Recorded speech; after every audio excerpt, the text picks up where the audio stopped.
Hello everybody, my name is Lisa and this is where I sew, and this is week 4 of my sewing course, sewing and dressmaking course that I'm taking in my local college. This week we talked about ease and what it is, where it goes and how much of it you need. Basically the word ease is to describe the ease of comfort that you have in a finished garment.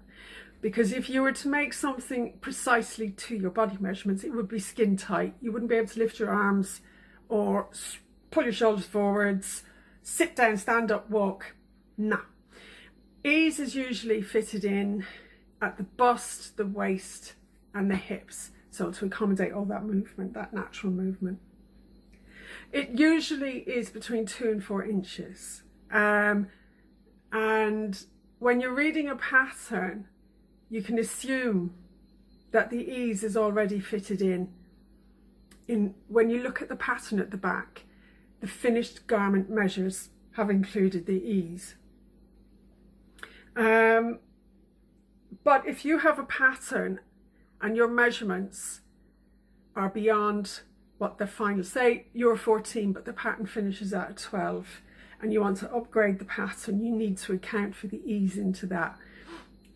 And there's a little formula for doing it, and I'll pop that in up there.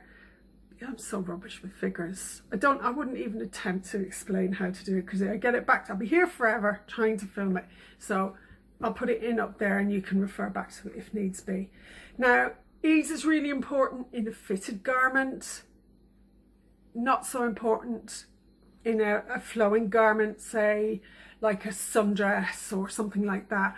Perhaps only the bust would be where you need to concentrate on the ease. But because the hips and the waist aren't being constricted inside something, you don't need to worry about it. Jersey fabric, if you're making a garment in jersey, you actually have negative ease because jersey stretches so much. So if you're adding ease to jersey, you're going to end up wearing something looking like a bag. It's just going to be flopping around all over the place. So usually the ease that you need for a jersey garment is less than your actual body measurements. So you're kind of heading in the opposite. You're doing the exact opposite. So it was really, really insightful, and it was opening up an area of how to actually really craft something to fit your own body. So nobody's a standard size. Let's blow that theory out of water for once and for all. You go into a shop, their 12 bears absolutely no relation to your body because your back is going to be maybe a 14 or a 10, and you could have tiny waist and you could have like a 10 waist and a 14 hips. So, this is my bugbear. I'm going to point the pencil now on this one. Some companies, some shops, cut the ease down in their garments to the bare minimum. Yeah, remember that. I think some of the worst offenders, I won't name names because I'll only get in trouble, but I think you know who they are. So shirts from certain shops are just not going to fit me because they're not going to accommodate my back. Rest of me, really not a problem. So I have a huge back and not much going on in the front. Very small at the front.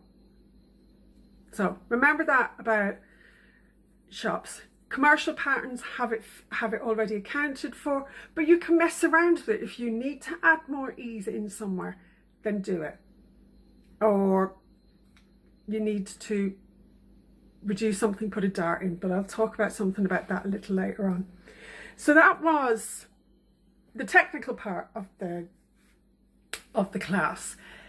Then we moved on to the turban that I made. I'm going to put a picture of it finished, and it was the ongoing debacle saga about this pattern, and to me it illustrates how PDFs can be deceptive and not all they're cut out to be.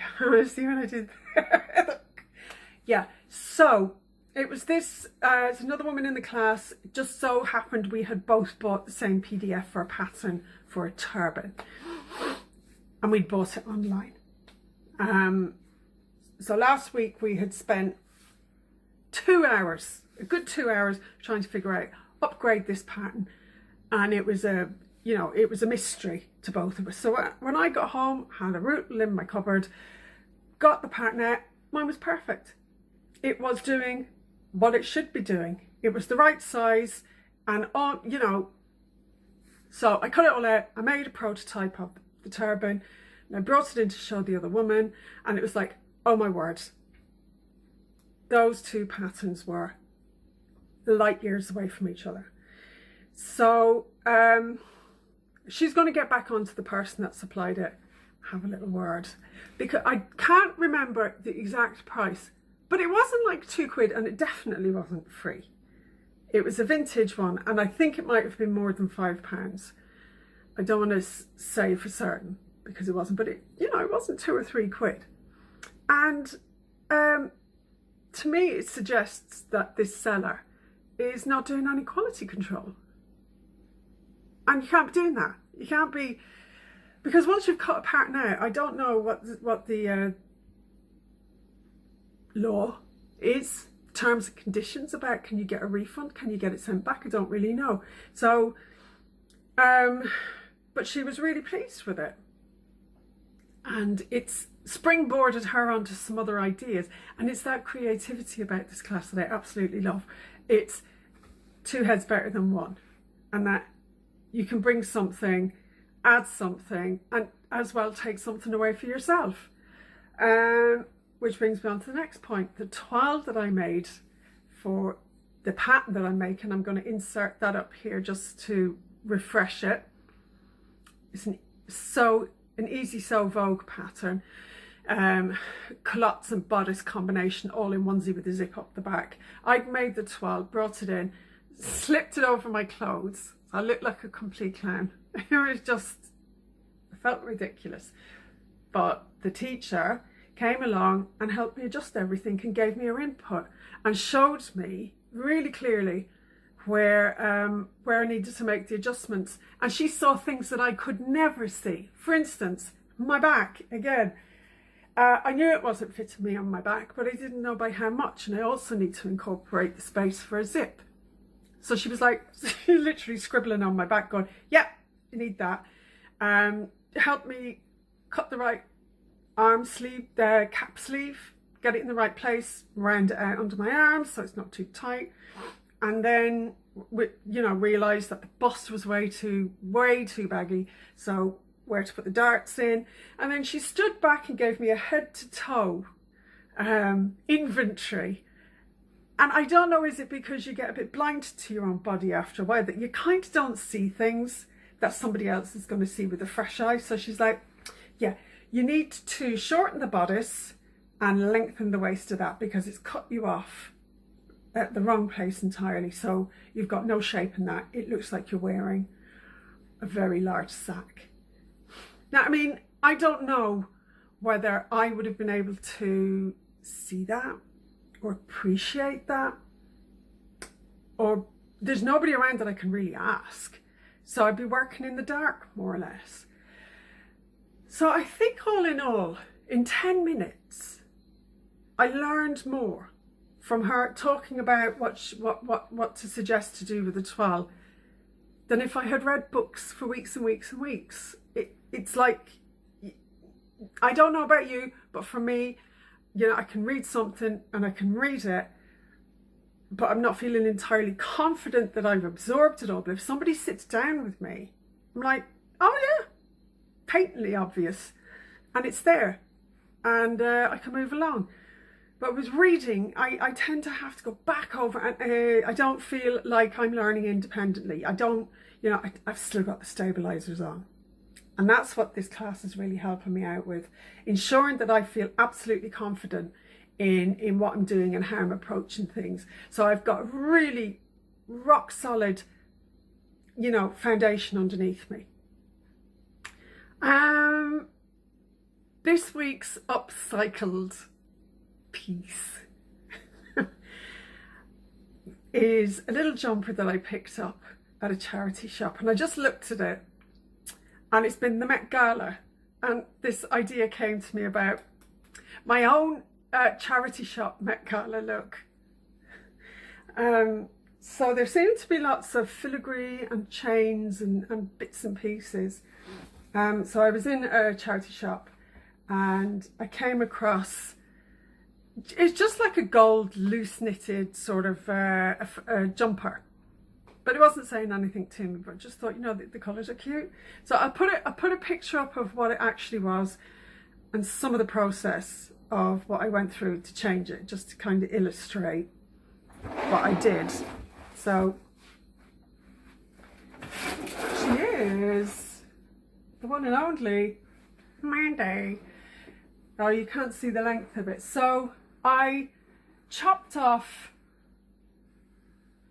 2 inches of the bottom, and I moved the little bit of ribbing at the end just up a little bit, just sort of above my own navel, because do you know what, I'm just a bit past crop tops really, am I? Let's be honest here. And I chopped up the arms and I added a little ruffled sleeve, because the sleeves were actually quite tight, but there's a goodly amount up there, but I didn't like the idea of it being really kind of stretched across my arms. So added a little ruffle on it, kept the neck the same. I mean, really simple. You know, I haven't redesigned the wheel here, but I think it looks a bit better. Absolutely stinks of cheap perfume. So it needs a jolly good wash as well. I think it was £2. And then the pièce de résistance is this little beauty. Let me see now if I'm going to get this on the right way. Yes, I am. Turn her around.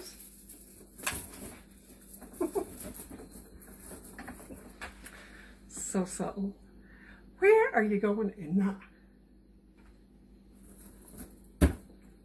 That's my Met Gala tribute. So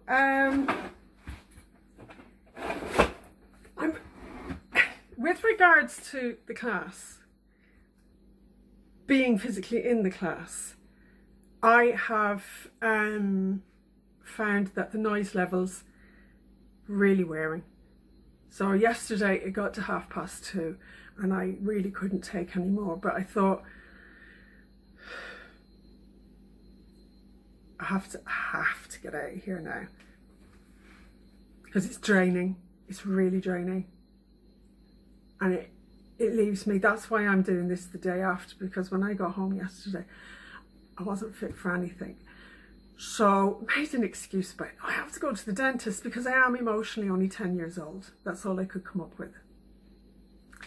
And I took myself off and I got myself home and got back into, and it's like, you know, there's only 3 weeks left or whatever. So I'm either going to have to toughen up, get a grip and deal with it, or I say it to the teacher that this is the impact on me and these are the issues that I am bringing with me. I don't want like a get out clause if I'm just bored or something. I mean, that's a whole other route, but you know, I know when it's all getting a bit much.